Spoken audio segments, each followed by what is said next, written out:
Hello, everyone. I'm Brian Saber, president of Asking Matters, and I am really, really delighted to have Esther Landau here with me today. Hello, Esther. In advance of our chat, I looked back because I was trying to figure out how long we've known each other since we met through Asking Matters, and it's 10 years next month. That sounds Uh, right. Yeah, as far as I can tell, it was in May of 2014 that you took the Asking Styles quiz. And it might even be longer than that, actually, um, because Andrea had already sold me that half of the company. So, and I know you had dealt with Andrea while she was still here. So it's been a long time that you've been following Asking Matters and the Asking Styles. What has that meant for you for this decade plus? Oh my goodness. Well, it was just it came along just when I needed it too. Like I was pretty early in my fundraising career. I actually think I was working for the Weldon School when I You were first at Walden, yeah. yes. And it was my first professional fundraising job. And I was just you have a lot of uncertainty about Mhm. um, whether you have the stuff that it takes, right? And I knew that I was comfortable with all the like the writing and the thinking and planning and vision, and I had a lot of passion for the cause at the time and every cause I've worked for.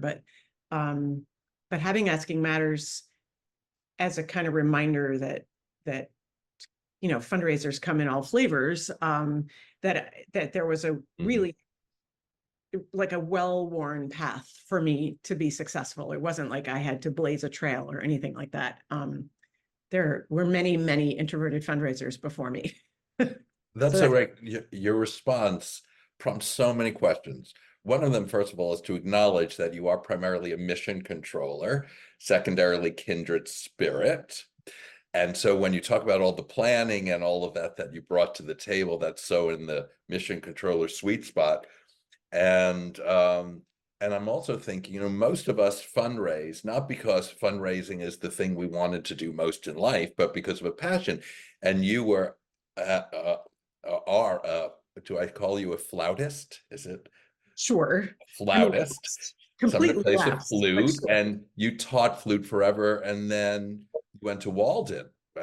So a step there, and then followed your passion, Right, exactly. right? And I definitely, even when I was performing with the Wind Quintet, I was doing fundraising for the Wind Quintet, like, just trying to get grants for commissions and things like that. So I I enjoyed the process. I enjoyed the challenge. So yeah, and I was passionate about causes. So it Right. was And that's why we do it. And I want to pause here because I always do a little bit of research, even when I know someone well, I go back to remind myself. And I really appreciate that you were at Walden for over 9 years. You were at Pomeroy for almost 8 years.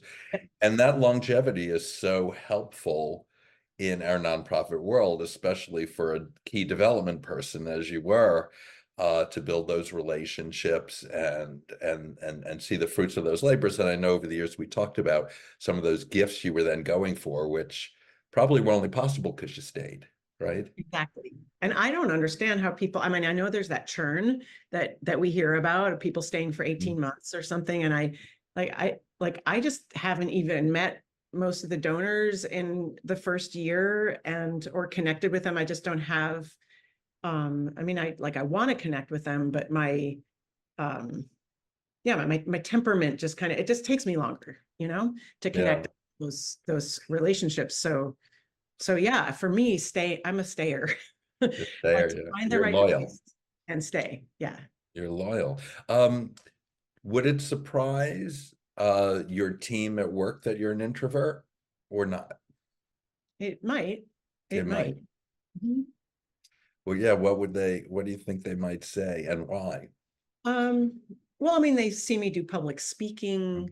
Mhm. Um, I'm certainly not, reluctant to relate to them in any Mhm. way. And I do lead my team. I don't shy away from that kind of experience. yeah, I mean, they wouldn't know that after an experience like that, I need to go and recharge. So I put on a brave face. Yeah, yeah. Well, and we like people, right? You like Ooh, people, I like yes. people, and people always assume an introvert doesn't, and Yeah. as I call it, is hermetically sealed, doesn't go out and socialize. And often people say people would be surprised. No one says people would be surprised to hear I'm an extrovert. People know when someone's an extrovert, right? They just Right. think that many of us are too, Right. because we go out and act in the world. So I noticed on Facebook, you're active on Facebook, you post. Mhm. How does that work for you as an introvert? Um, as an introvert, it's easy to put things out. Mm. And it's a little like, I had a whole performing career too, which was always, I mean, yes, you're in a relationship with an audience, but you really have some control over the format, So for me, that kind of sharing and that kind of writing is just like I'm thinking about the audience, but I'm not expecting or wanting a response. I'm not someone who goes back to check and see how many likes or comments I've got. Interesting. Okay. I So you're don't, putting I it out don't there. even notice. Mhm. So Which in a like, way, I guess that jives with a mission controller and introvert, right? mm, One of our yeah, introverted styles. And it gets me to that question of writing versus calling and such. yes, yes, Do you do maybe it's a leading question, a lot of writing to donors rather than calling? Yeah, yes. And often it's in the service of getting a call. Um, yes. and then I do, like, if I know I'm having a call with someone, I've gotten better at being a little more unplanned on this, or like I know what the general plan is going to be because I've done Mhm. it enough times now. Yes. But I'm certainly not above scripting something, like even like a sentence that I want to be sure to say In a um call, in a call. in a call. If your first interaction is a call, let's say, Exactly, when you're exactly. calling someone out of the blue. Yeah, yeah. Yeah. Sometimes, you pick up the phone and you're silver tongued and it just goes beautifully. And other times you pick up the phone and you're like, Yeah. it's just so hard and you Yeah. stumble over, it's just, I prefer to be prepared at least so I can get the main things out that I need to say. But And that's very mission controller to be prepared. yeah, even Yeah, though my you never know secondary is what's mission really gonna, controller. So, oh, sorry to talk over you, you but never know what's really gonna happen. So yeah, and that's where I shy away from the phone myself, because I can get thrown if I'm not getting the right response on the phone, and there's no moment to think about it, right? yes. Think of your response. Mhm. So yeah, still I find that challenging. I'm glad, but I can hear what you're saying, that after a long time you do get better at it for sure, Yeah, right? You've heard the responses, I guess, your yeah, donors are going to yeah. share. And um, so um, so at getting back to at the office and in your interactions, where do you find your asking style is most obvious in interactions with others? Um, I do a lot of listening and taking in information. Um, I mean, I do speak up, but I think that's probably where I see it the most. I'm a very big note taker. Um, Mm, because I don't trust that I'm gonna remember everything. And I do go back and look over my notes from conversations. So I think, does that answer the question? I think that's mainly like, particularly with my boss or with board members, um, I'm more trying to hear what they're needing, what they want to share with me. So yeah, you're observing and listening, yeah, which yeah, is I'm what we definitely, say is observing and listening are so important to fundraising, and those are places where introverts shine, and Mhm. people don't recognize that as much because it's the lack of right, observing and listening are not as active, if you will, right? People Yes, don't see them happening.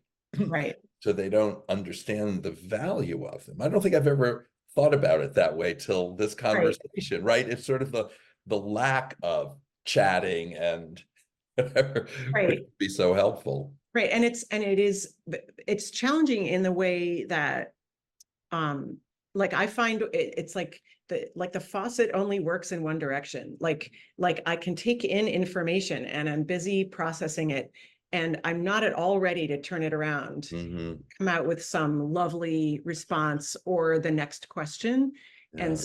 so it's something that I've had to really work on. Like I take an improv class, it's like Hmm. how to like be right ready and to yes and someone, and to not just totally go into processing mode Mm. where I just won't be able to open my mouth and say anything. So yeah. Yes, I've had to learn to slow down because in my effort to appease in a way or come through, I'll answer something quickly, but then feel I haven't answered it completely in the way I want because I haven't given my introverted brain enough time to think about it. Yes. Right. So I'm now at a at a ripe old age, really trying to slow that down and honor it. And, Mm-hmm. and that can be challenging in in an environment where other people are speaking more quickly, back and forth and such. Right. Yeah. Right. Because you want to demonstrate like real interest and engagement. Hmm. And if the other person, especially if the other person is an introvert, I mean an extrovert, that's kind of like that's the signal to them that you're engaged in talking with them, because you're Right. maybe interrupting them and responding in kind, and not sort of waiting and processing. So I do struggle with like how to what signals I can give someone that I'm really interested. um I just haven't come up with Yeah. what to say next. Yeah. Yeah. And I'm sure you have a couple of donors in mind where Yes. that plays out. Yeah, definitely. Yeah. Yeah. So I have two sort of more personal questions I want to ask you sort of to wrap it up, because this is about introverts and fundraising, but it's about honoring introverts in general, and I'm certainly on a mission this year and forever to make sure we are respected for who we are. So one is, what's your earliest memory of being an introvert? Hmm. Um, oh, pro probably, yeah, the amount of time I just wanted to spend in my room Mhm. as a kid, and how much I love books, and like very rich, like inner imaginary world. Super, I'm still convinced that there are gnomes and fairies. And yeah, being outdoors by myself a lot and enjoying that. And I mean, I I wanted to have friends too, and I did, but being very comfortable by myself. And I was not an only child, so it wasn't that. And I loved hanging out with my sister. But yeah, I think, yeah, probably, I don't know if I would have put a name on it, because I had nothing to compare to. It wasn't like all the other kids were always getting together, and Mm. wasn't always having a bunch of people over. But yeah, probably grade school, junior high. Mhm. Yeah. And then jumping far ahead, I had the great pleasure to meet Caroline, your wife, Yeah. last year.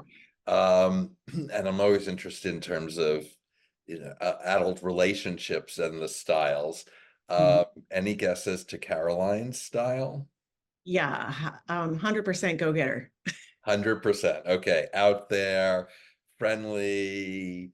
Oh, she's so at ease. Like she can talk to anybody, and be like joking around with them very Mm. quick. And how does that work for the two of you?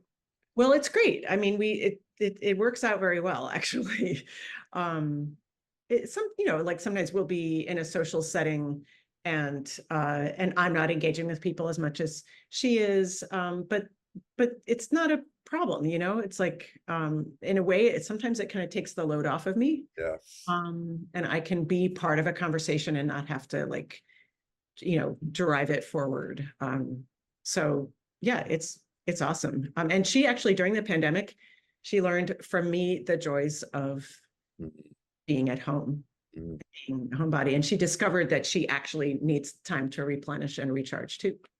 And everyone does. I think there's this sense that if you're an extrovert, you can go 24/7 Right, as exactly. opposed to 0/0. Right, And right. neither is true, right? And Right. hopefully we learn from each other. We learn comfortable ways to socialize a little more often, and vice versa.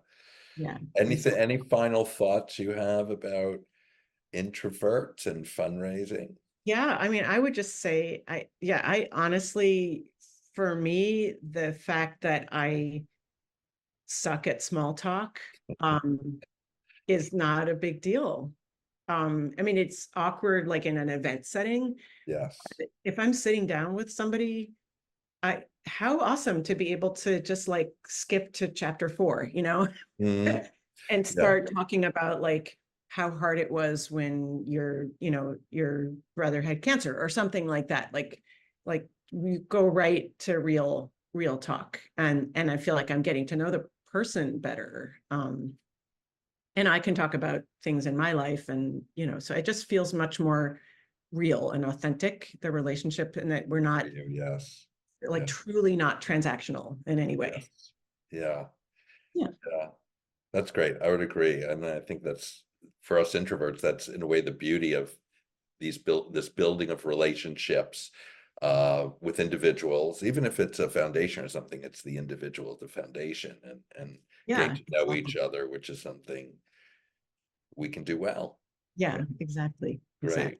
Well, this has been delightful, such a treat. Thank you for joining me today, and have a great afternoon. You as well. Go Okay. introverts. Go introverts. Thank you, everyone. Bye-bye.